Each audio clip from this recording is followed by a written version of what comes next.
toi, ça. Et je t'ai déjà dit, je connais 5-6 ans, je vais te dire, mais là, ça va. Tu l'as pas fait 3-4 J'ai aucun livre, j'ai un livre.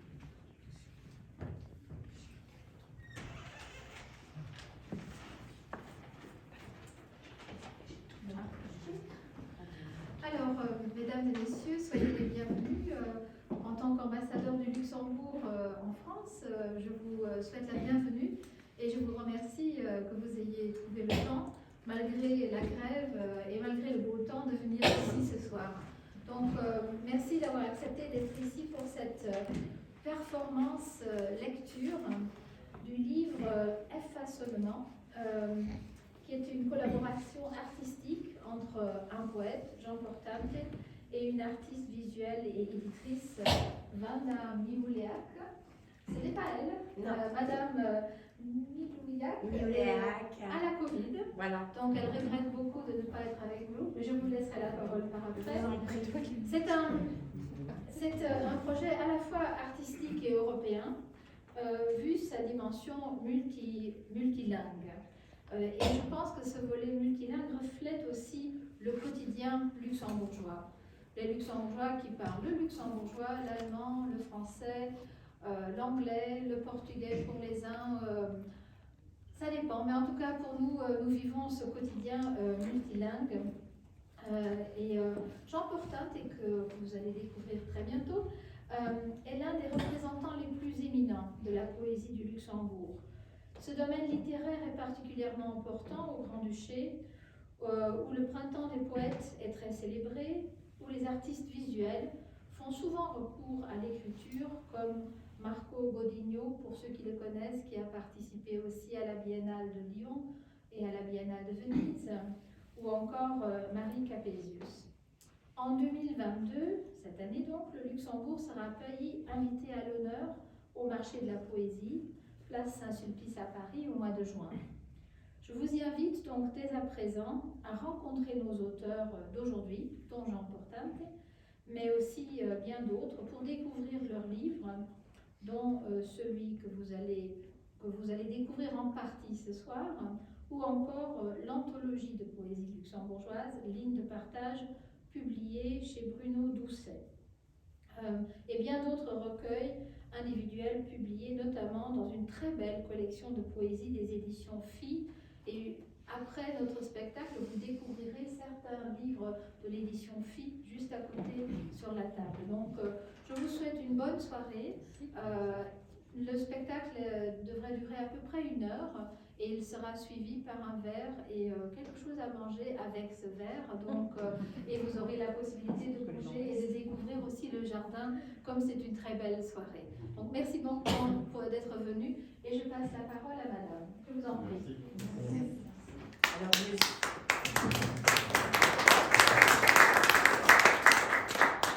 Alors, je suis Carole Mesrobian, secrétaire générale des éditions Transignum. Et je voulais simplement ajouter que la collaboration de Jean Portante avec la Roumanie ne date pas d'aujourd'hui, ça date de 10 ans, puisqu'il a été invité au Festival international de poésie, qu'il a réalisé un film dans la peau de la poésie, un film en binôme avec la poétesse Magda Carnecci, un film de Bruno Jeunesse et Wanda Miouléac, qu'il a aussi réalisé un livre chez Transignum, Le partage des peaux, voilà, et que cette nouvelle collaboration, Les Effaçonnements, ces 60 pages de textes de Jean Portante, traduits en plusieurs langues, en français, italien, allemand, en néerlandais, traduit par Yann Mishkin qui est avec nous ce soir. Merci beaucoup. Voilà, donc je vous laisse juste découvrir ce spectacle et puis vous dire que ce livre sera évidemment disponible au marché de la poésie. Et puis on a tous une pensée pour Wanda Miouléac qui est malade et qui aurait souhaité être avec nous. Merci d'être là. Merci beaucoup. Alors encore un mot, si vous permettez, sur la performance. Oui. Donc ce sera une performance avec 3 participants. Jean Portante qui va lire les textes. Il y aura la comédienne Lucienne Deschamps et le saxophoniste Laurent Maton. Et c'est maintenant à eux de venir. Je vous en prie.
Parfois, je m'attrape à abandonner mon enfance dans quelques fentes qui seraient d'une armoire. Rien ne manquait après mon premier passage. Les tasses aux tasses faisaient face, les livres aux livres, et dans le vase, aucune rose n'effaçait leurs traces. Le mendiant de l'autre bout des choses donnait son manteau au roi de passage. Un vœu était prisonnier de la métamorphose, et rien ne manquait après le pliage. Viennent les rois et viennent les mendiants, les tasses aux tasses font face, et les noms écrits sur les anses, aucun ne fait allusion aux traces. À la main, oui, elle ouvrirait une fenêtre, s'en échapperait un voleur, sans feu ni transe, roi de grands manteaux. Ah, l'eau doit être la ride et le rideau, la rime aussi et le radeau. Les poèmes aux poèmes font face. Viennent les mendiants, les poètes s'effacent, les poètes s'en vont, personne ne prend leur place.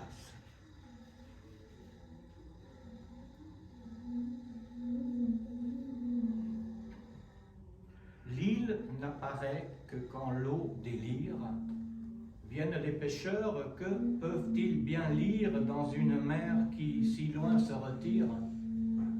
Puis recommence la pluie, mais où a-t-on vu qu'un poisson, fût-il volant ou superflu, puisse un jour ou l'autre, qui l'eût cru, se fier à la loi de la mouche et de l'hameçon? L'eau réapparaît entre-temps et l'île se retire, viennent les voiliers y planter leur son, et quand de l'un moins mythologique que le poisson se déprend un soupir, les nuages plient leurs draps, car le ciel est amnésique.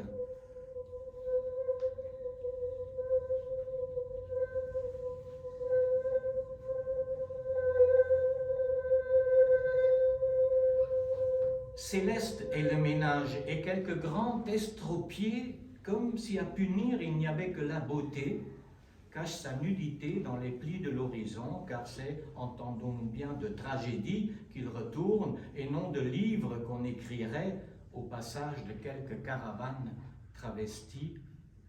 Il pleut aujourd'hui, et le jour obéit, pour peu qu'on l'appelle, comme un cheval aux éperons du soleil, à ceci près, du moins dans ce poème-ci, aucun cavalier d'aucune apocalypse ne le réveille. Littéraux sont les uns, les autres littéraires. Le balai est à passer, on dresse la table, mettons-y des fruits, l'un ou l'autre grain de sable, un feu de cheminée, tant qu'à faire, comme au vieux temps des sacrifices, juste un peu de cendre avant la cérémonie. Ah, céleste est l'artifice. Il est l'heure de s'agenouiller, baissant la tête. Un ange est en lice, que commence la fête.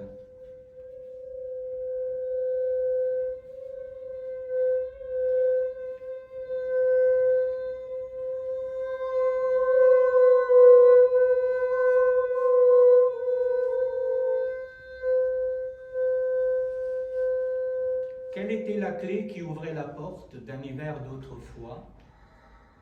Quant à concevoir, il n'y avait que cette progéniture qui, loin de moi, tenait dans une main un bout de papier qu'elle pliait, et dans l'autre une bouteille que la mer jamais ne réveille. De nulle part ne sort le cri et nulle part il n'entre, mais sur les collines, les soldats sont droits comme des arbres. Et à cet instant-ci où je fais le tri, je ne peux m'empêcher de penser que toute guerre a sa clé et que la paix reste marbre.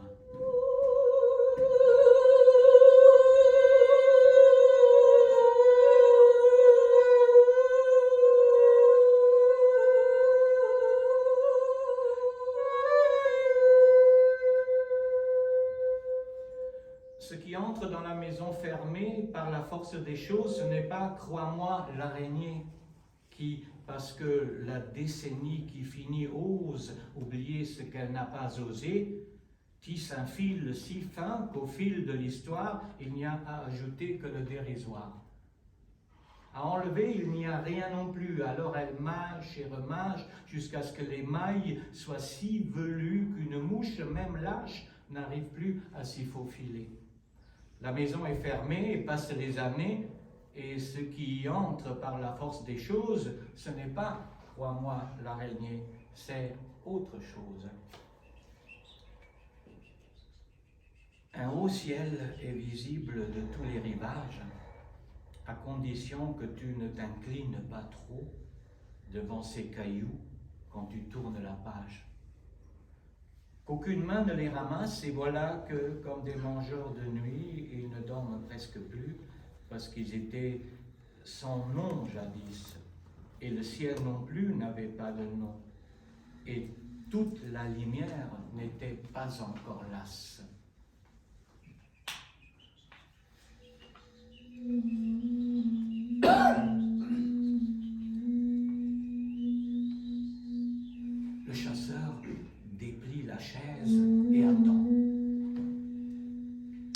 Qui sait quand le cerf repassera? Autant recompter les vents. Sur les oiseaux, il ne tirera pas. Recommencer est son appât.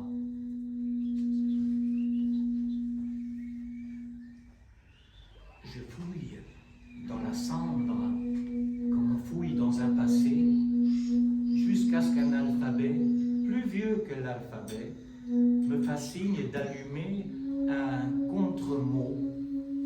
Ne faut-il pas dire non avant de frapper à la porte? Je frappe 3 coups d'abord, puis 3 autres, comme si je n'avais pas oublié le mot de passe, et je passe.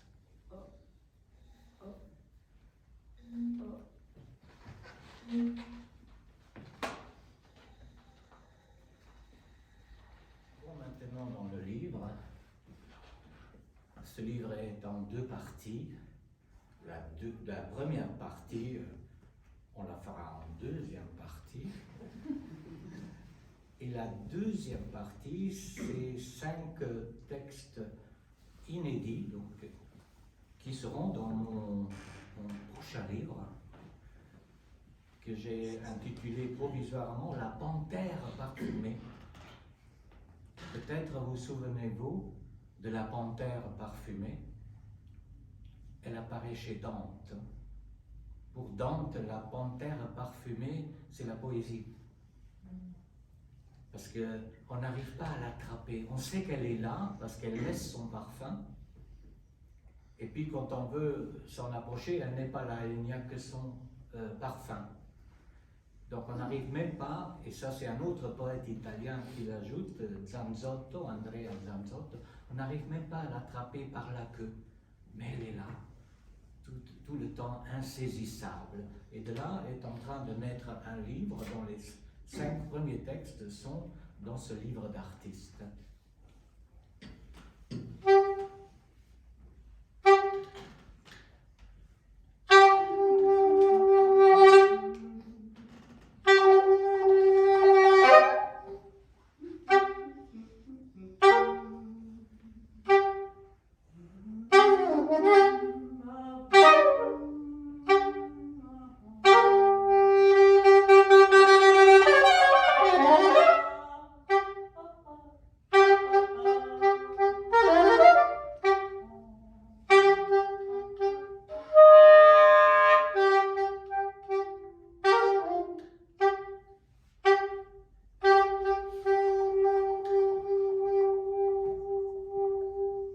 Ce fauve-ci, m'a-t-on dit, ne dort jamais.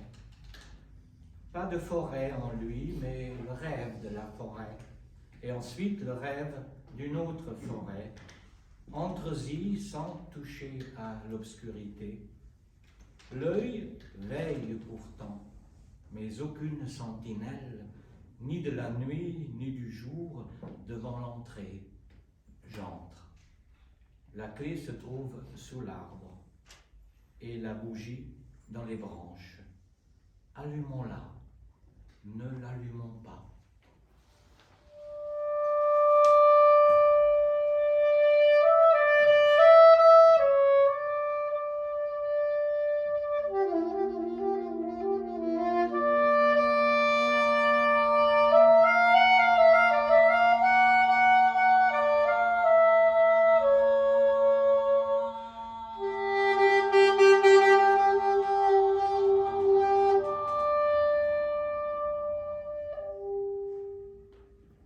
Ce que j'ai jeté dans le feu me parle, car nul n'aime que vienne la fin. Conquête est le mot, ça parle vers le haut, ça parle en quête de cendre. Est-elle longue la traversée? Les flammes hissent leur fumée et dans la nacelle de la plus haute langue, les lames lèchent une dernière fois, comme des chiens mal aimés, le charbon de leur maître. Il en faudrait davantage pour chauffer la maison.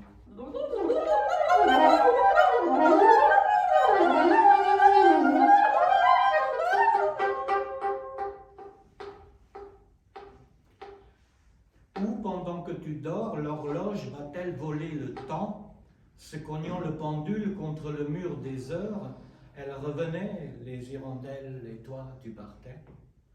Car tu dors, n'est-ce pas, et jamais ne meurs, ô mère dormant depuis 10 ans, pliant et repliant les draps, jusqu'à ce qu'ils fassent des étincelles.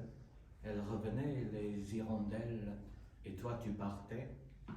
Ça égarerait l'obscurité, un souffle de toi, ça essoufflerait la mort, soufflerait la bougie.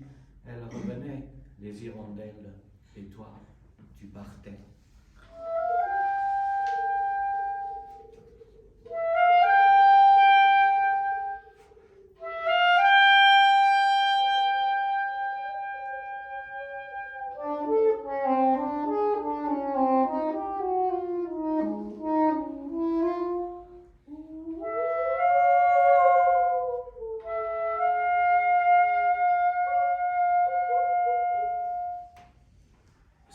Ce qui de moi se désosse,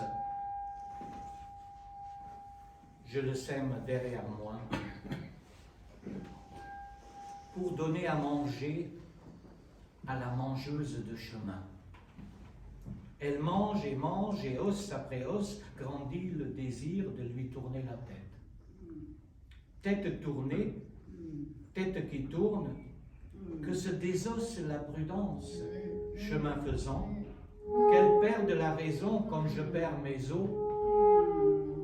Moi devant, est-elle derrière, dit-elle encore, comme dans la vieille mythologie, si tu tournes la tête, je disparais.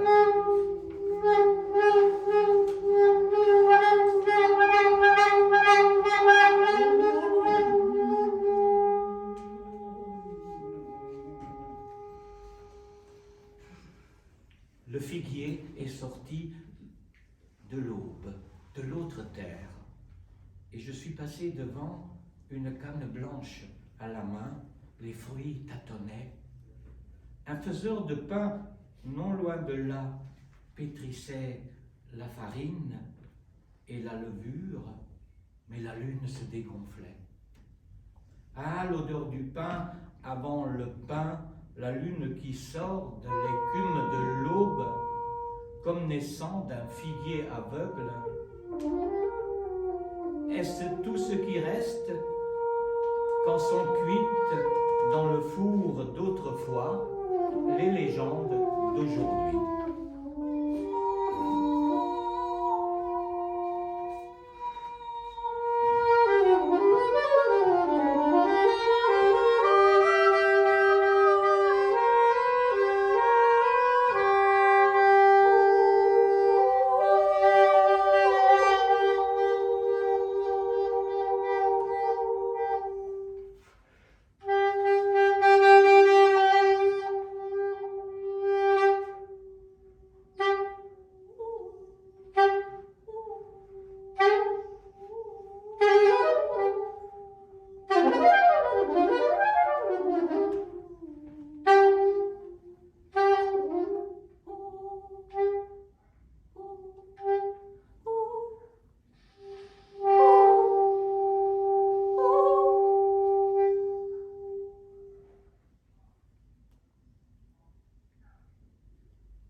Effaçonnement, c'est le titre du livre. Un mot qui n'existe pas. Pardon, qui n'existait pas.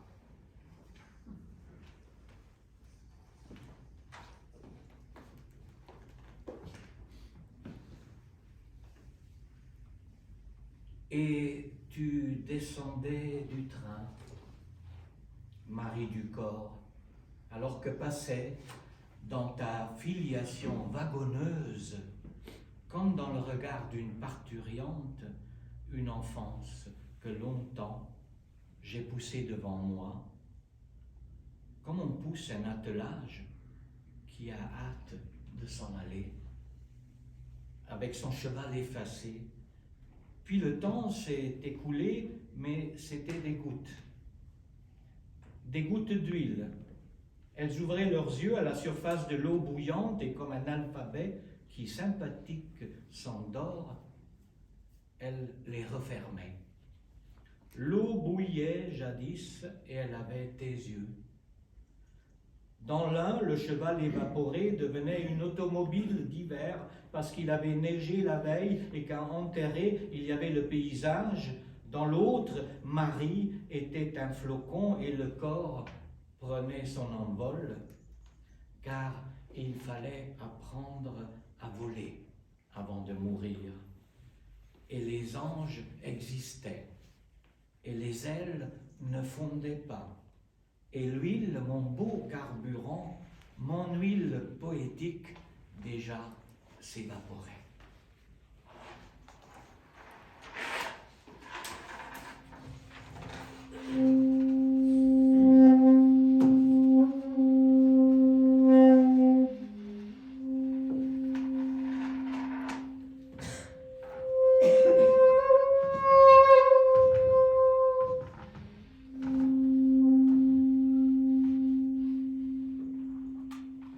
Scendevi dal treno, Maria di Corbo, mentre passava nella tua filiazione vagonosa come nello sguardo tempi e aveva i tuoi occhi.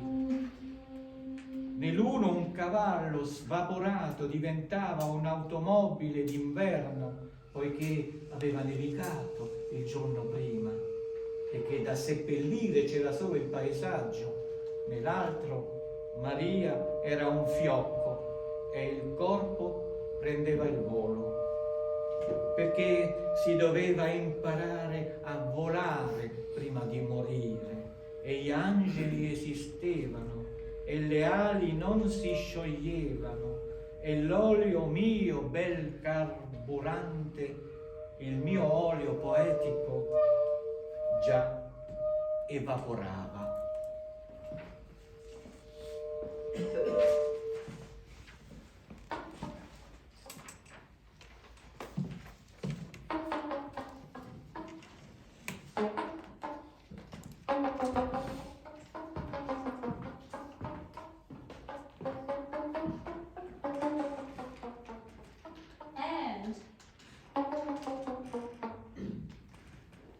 And you were descending from the train, Mary of the body, while passing along in your carriage. Ancestry, as in the eyes of a woman in labor, was a childhood that I'd long been pushing in front of me as one drives a harness, eager to set off with its horse erased, and then time spilled, but these were drops of oil. They opened their eyes on the surface of the boiling water, and like an alphabet, this sympathetically falls asleep, they closed them again. Water used to boil long ago, and it had your eyes in one of the evaporated horses, becoming a winter car because it had snowed the day before and only the landscape was to be buried. In the other, Mary was a flake and the body was taking flight. For one had to learn how to fly before dying, and angels existed, and winds went melting, and the oil, my beautiful fuel, my poetic oil, was always evaporating.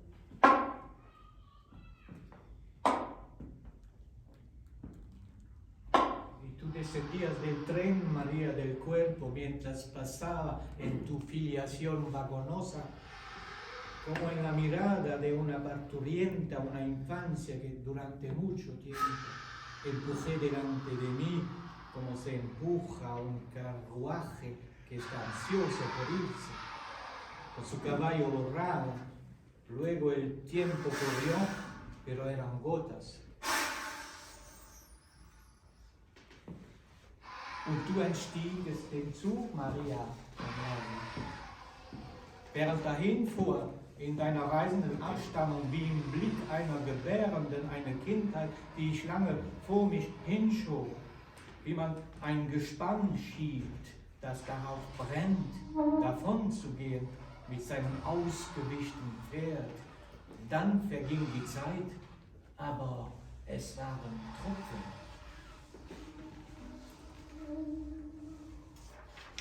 Das waren Tropfen.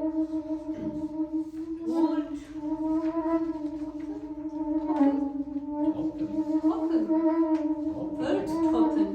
Öltropfen. Gotas de aceite.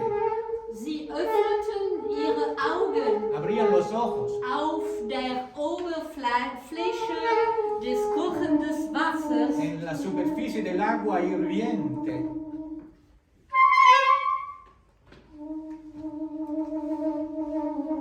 Und wie ein Alphabet, das sympathisch einschläft, schlossen sie wieder. Sie wieder. Schlossen sie wieder. Y como un alfabeto. Das Wasser, Y como un alfabeto. das Wasser kochte einst. The water used to boil. Und es hatte deine Augen, your eyes. El agua hervía antaño y tenía tus ojos. Tus ojos, tus ojos. Das Wasser kochte einst und es hatte deine Augen. In dem einen wurde aus dem verdampften Pferd ein Winterauto, weil es am Vortag geschneit hatte. Und zu begraben war doch die Landschaft.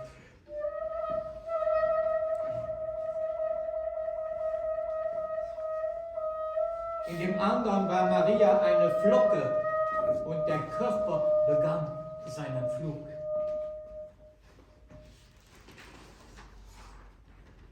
Porque había que aprender a volar antes de morir.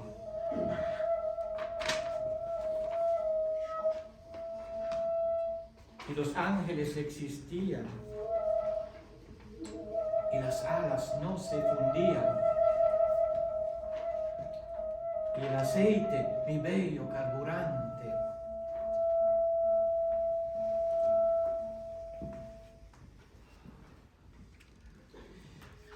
En je stapte uit de trein, Marie, uit het lichaam, terwijl in je afstamming van wagon tot wagon, als in de blik van een barende vrouw, de kinderjaren voorbij kwamen. Die ik lang voor me uit heb geduwd, zoals je een span voor je uitduwt. Dat haast heeft om weg te gaan met zijn uitgewiste paard. Toen ging de tijd voorbij, maar het waren druppels. Druppels olie. Ze openden hun ogen aan het oppervlak van kokend water en als een alfabet dat sympathiek inslaat, sloten ze die weer. Het water kookte lang geleden en het had jouw ogen. In het ene werd het verdampte paard een winterauto, omdat het de dag ervoor had gesneeuwd. En om te begraven was er het landschap, in het andere, Marie, was er een sneeuwvlok en het lichaam aan zijn vlucht. Want je moest leren vliegen, alvorens te sterven. En de engelen bestonden, en de vleugels smolten niet. En de olie, mijn mooie brandstof, mijn poëtische olie, verdampte al. El olio mio, bel carburante, il mio olio poetico già evaporava. My poetic oil already evaporated. Car il fallait apprendre à voler avant de mourir. Et les anges existaient, et les ailes ne fondaient pas. Et l'huile, mon beau carburant, mon huile poétique, déjà s'évaporait.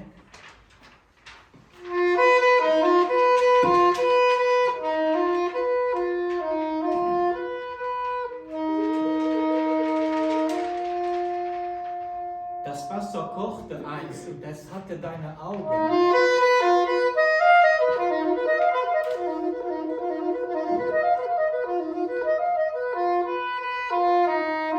Das Wasser kochte einst und es hatte deine Augen.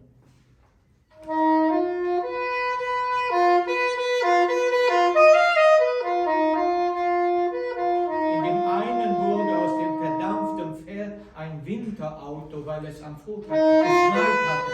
Und zu begraben war doch die Landschaft. In dem anderen war Maria eine Flocke und der Körper begann seinen Flug.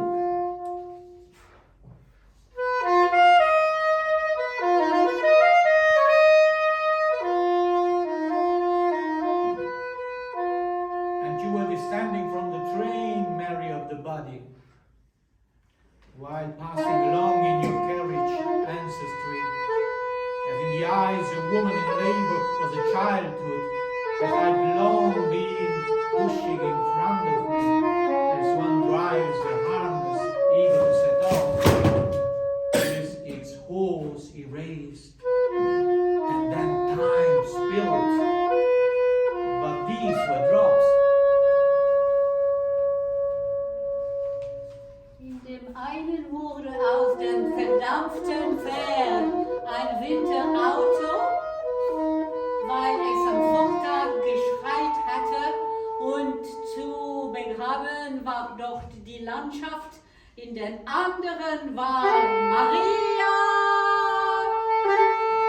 eine Flocke und der Körper begann seinen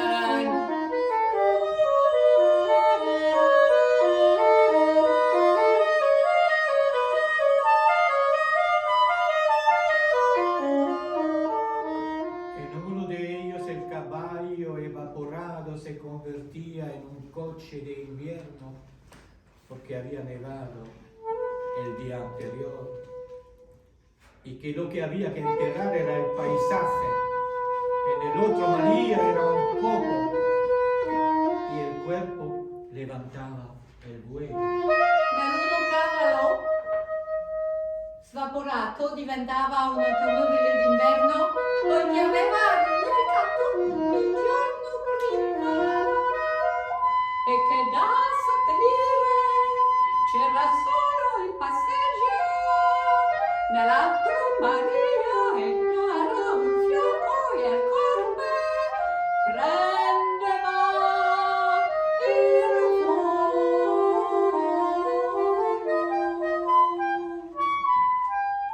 Perché si doveva imparare a volare prima di morire e gli angeli insistevano e le ali non si scioglievano e l'olio mio bel carburante, il mio olio poetico già evaporava. Want er moest leren vliegen, alvorens des sterven. En de engelen bestonden en de vleugels smolten niet. En die uilen min mooi brandstof, min poëtische olie, olie, min poëtische olie. Verdammte Al. Car il fallait apprendre à voler avant de mourir. Et les anges existaient. Et les ailes ne fondaient pas. Et l'huile, mon beau carburant, mon huile poétique, déjà s'évaporait.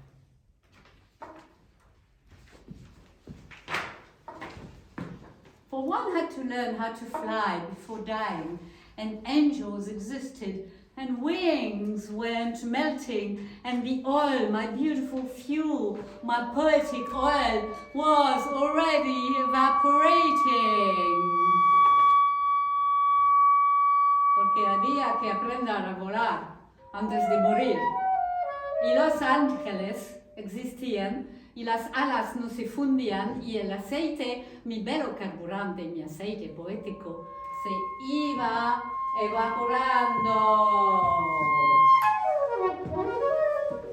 Et tu descendais du train, Marie du corps, alors que passait dans ta filiation wagonneuse, comme dans le regard d'une parturiente, une enfance que longtemps j'ai poussée devant moi, comme on pousse un attelage qui a hâte de s'en aller avec son cheval effacé, puis le temps s'est écoulé, mais c'était des gouttes.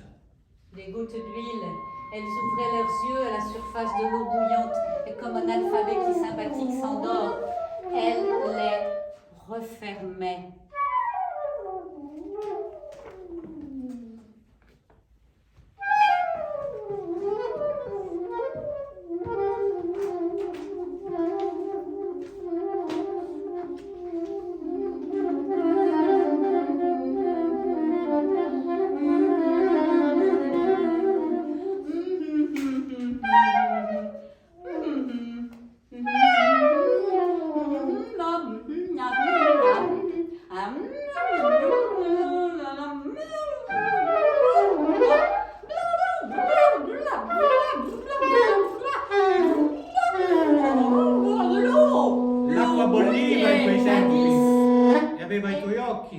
Fermez tes yeux.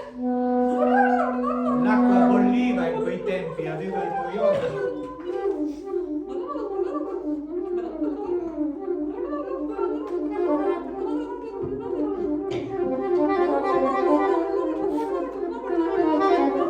Das Wasser kochte einst. Und es hatte deine Augen. Dans l'un, le cheval évaporé devenait une automobile d'hiver. Parce qu'il avait neigé la veille. Et qu'à enterrer, il y avait le paysage. Dans l'autre, Marie était un flocon. Et le corps prenait son envol. Gocce d'olio aprivano gli occhi sulla superficie dell'acqua bollente e come un alfabeto che simpatico si addormenta, il richiudevano. Sì, sì. El agua hervía antaño y tenía tus ojos. Sì, sì. En uno de ellos el caballo evaporado se convertía en un coche de invierno porque había nevado el día anterior y que lo que había que enterrar era el paisaje. En el otro, María era un copo y el cuerpo levantaba el vuelo.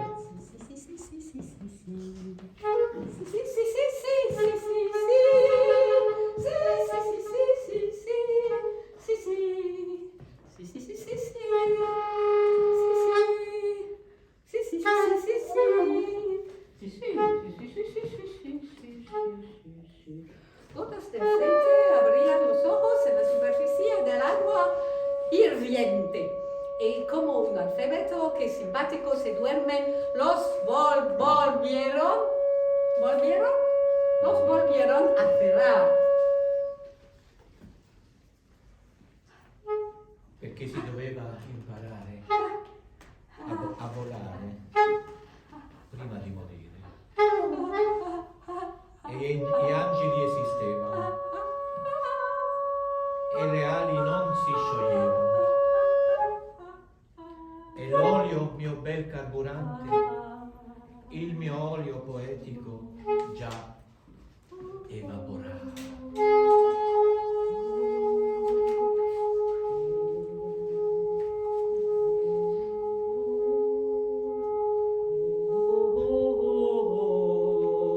Denn man musste das Fliegen lernen vor der Sterben und die